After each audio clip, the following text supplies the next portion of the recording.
Hey everyone, it's KindaSpoony. What we're talking about is the Global Learning Conference 2024, EDS and HSD from head to toe, that was put on by the EDS Society. It was held in Philadelphia, Pennsylvania from July 17th till July 21st, 2024. The conference is not technically over because today's the 20th, but the rare subtypes have an entire day for themselves tomorrow. And I have HEDS, so I'm going to talk about the parts that apply to me.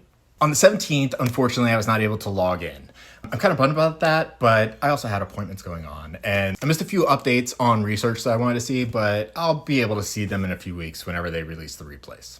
Thursday kicked off some really insightful discussions about neurodivergence and its connections to EDS. They covered autism, ADHD, and how these conditions often intersect with EDS. It was particularly relevant because many of us in the EDS community experience these overlaps. All three here. It's crucial to understand how they impact our overall health and treatment strategies. A common theme throughout the discussions was the interconnectedness of EDS with conditions like autism and ADHD and connective tissue, and it's all connected, man.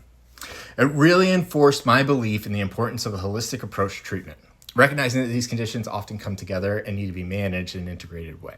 Following that, we delved into the importance of breath and how crucial it is for our healing process. I was particularly intrigued by a concept called 360 breathing. Although I don't know much about it yet, and I'm excited to learn more and explore how it can benefit us and how it's different from diaphragmatic breathing exercises. It's just a different way of thinking.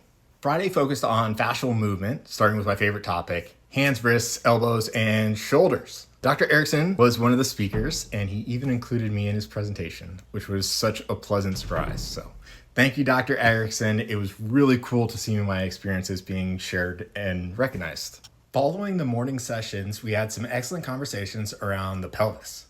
We learned about pelvic and venous compressions, which, as a man, I found slightly underwhelming. I wish they would have spent a little bit more time on the different anatomy. But I understand there's a lot of crucial information to cover on the AFAB side. The day ended with discussions on injury prevention and physical therapy.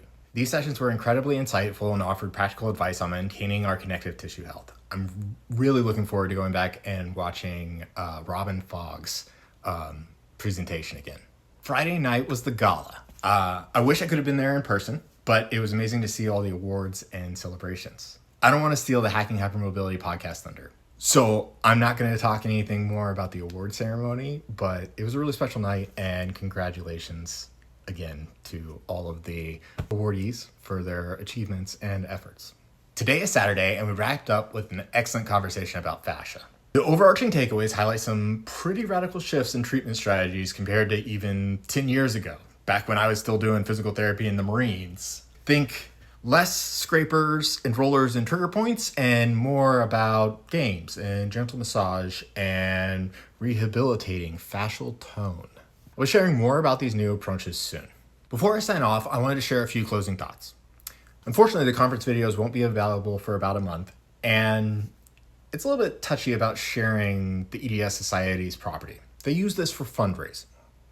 Laura Bloom shared a stark figure that should spark some outrage in all of us. To date, the EDS Society has raised $16 million to fund research since its inception, which is huge. It's been around for less than 10 years. Other more prestigious diseases, though, it's a trickle of what they receive. Though we've come so far in just the 2 years since I learned I was a zebra, there's an even more exciting and hopeful future ahead of us. So don't give up hope. Thank you all for tuning in. I'll keep you updated as I learn more and share additional insights from the conference. Stay strong and keep advocating.